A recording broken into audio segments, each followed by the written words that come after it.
put spasenja koji je Gospod ustanovio kao tijesan i tegoban,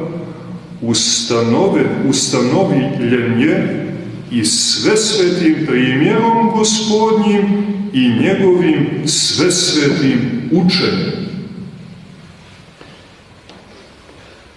Em životom, em učenjem je potvrđen kao spasonosan put. Tako da mi, braći i sestre, ako hoćemo za Hristom, ako hoćemo sa crkvom, mi ne smijemo da usvojimo misao, znate, ili da razvijamo želju kojom ćemo se odvajati od tog tijesnog puta.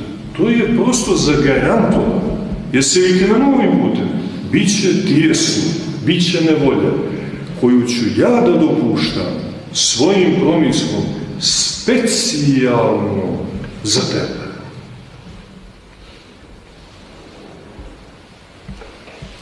I kroz to ćemo mi da uštimo.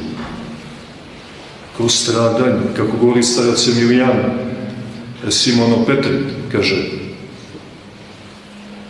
u krstu je bol, u bolu je bol.